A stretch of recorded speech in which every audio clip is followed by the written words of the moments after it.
Ano kaya ang payo ng Biblia sa mga nag-aaway sa social media? Lahat ng tao, makipagpayapaan tayo.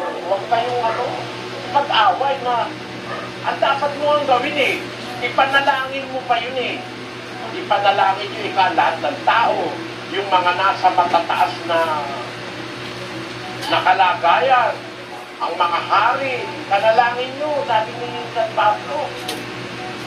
Kaya, paano mo kayong gagamitin mo social media para sabi ng salita ng Diyos, huwag kang makikipagkagalit ng walang kadahilanan kung hindi siya gumawa ng anumang kasamaan sa'yo. Basahin natin yung 3 ng Kawikaan. Huwag kang makipag-usapin sa kaninuman ng walang kadahilanan kung hindi siya gumawa ng kasamaan sa iyo. Wala naman siyang ginawang kasamaan sa iyo. Kahit naman siya sinisiraan ng iba, hindi naman siya gumawa ng kasamaan. Ba't ka makikipag-away sa kanya?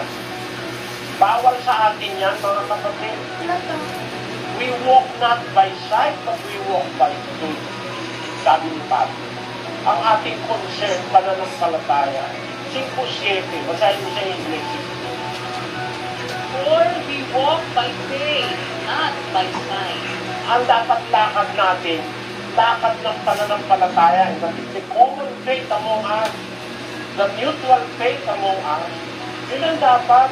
Kaya masasabi natin, kapatid na Luzano, yung mga kapatid sa social media, huwag kayong makihalo sa away-away dyan ang mga nasa social media. Huwag kayong makihalo dyan. Kung baka kayo makita magkakagrupo at magkakakampi-kampi, yung iba kaaway, baka kampi. Masama yan, sabi ni Pablo, kung kayo nagsasakmalan, nagkakagatan, kayo ay mga nilikulan. Ayun. Dapat i-exercise natin yung natututunan natin. Let every one of us, Amen. the common faith, Brother Eli. common love. One love, one faith, one hope. Isang pag-ibig, isang pananampalataya, isang pag-asa.